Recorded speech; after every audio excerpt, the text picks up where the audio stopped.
For those who have been converted, what we're doing is door-to-door campaign. Each one tell one, each one tell 10.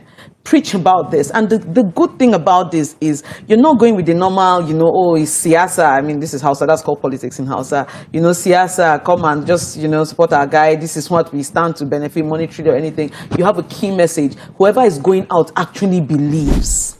The person believes. The person is going out with no financial inducement on their own end, nothing to gain beyond good governance. And Alright, this is one interview you definitely don't want to miss because it has been sparking serious debate online. A woman came out and said something powerful about Peter Obi and Obidient Movement, and what she said shocked everyone.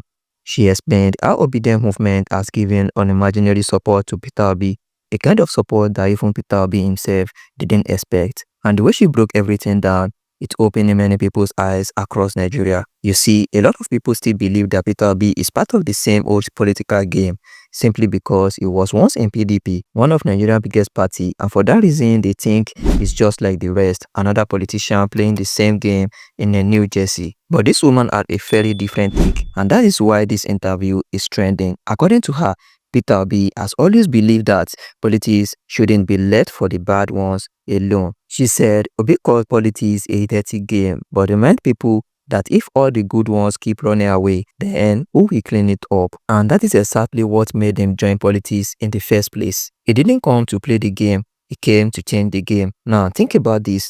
If Peter Obi truly wanted to change the game, he has to start somewhere. And he understood that to change the system, you sometimes have to start inside the system. That is why he joined one of the existing political platforms and started working from there. The woman said, and I quote, Peter Obi goal is not to be seen as perfect, but to make politics clean enough for good people to join again. And that message has deeply connected with millions of Nigerians who are tired of corruption and false promises. She also talked about Obi's value, how he managed money with transparency, his love for education, and his discipline with public funds. These are the things that make people to see him differently from others who have ruled before. And honestly, she's right. Even if you don't support Peter Obi, you can't deny how organized the Obidient Movement has become. They have turned passion into strategy, and that's something every politician in Nigeria is watching closely. Now, this same woman made another point that hit hard. She said the Obidient are not just talking online anymore. They are planning, working, and preparing seriously for 2027 because to them, this is not just about Peter Obi, it's about the idea of changing the country.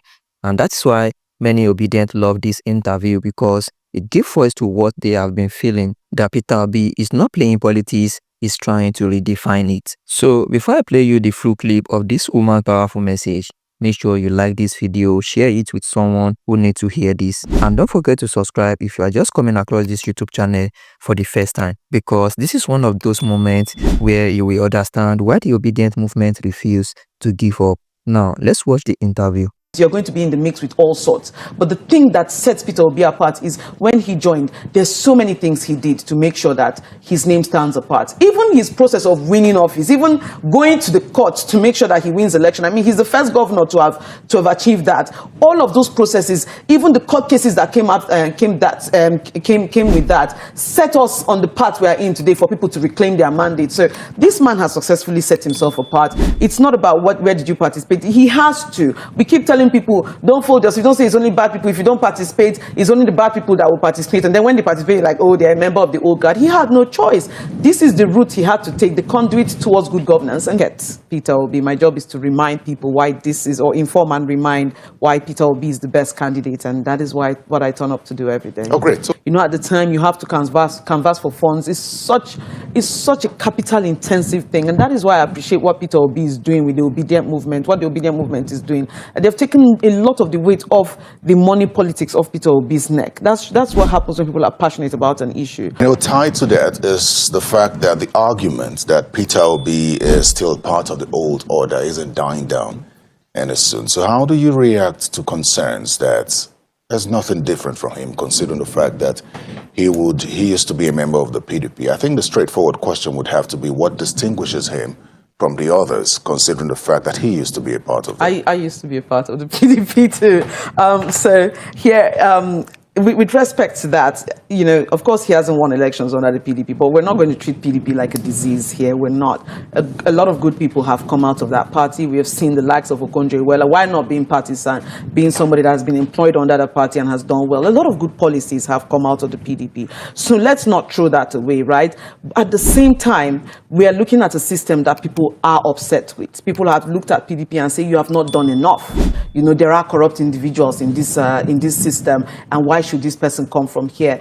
Whatever system you have, there will be people who can function. It's politics. Sometimes, when we tell people, we complain that good people do not join politics. But the truth is, when you join politics in Nigeria, I told you earlier on in this conversation, politics is a leveler. There are all sorts. And you have to roll up your sleeves and just join and keep going. What we would look at instead of, which party did he belong to, is the antecedents of this person. What has he done? What are those things that are connecting people to this man? From education to insecurity to what he did in the health sector.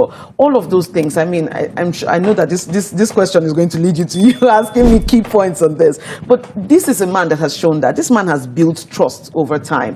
A lot of people from Anambra, and the call started from inside the house. A lot of people, I remember when this started, young people were posting, when I was head boy, when I was the best graduating student, this is what Peter Obi did. Look at the transformer he brought to make sure that our school was running on electricity. Look at the number of computers that he bought, to the point that HP even commented that, this is the largest purchase you have seen in the Middle East and Africa.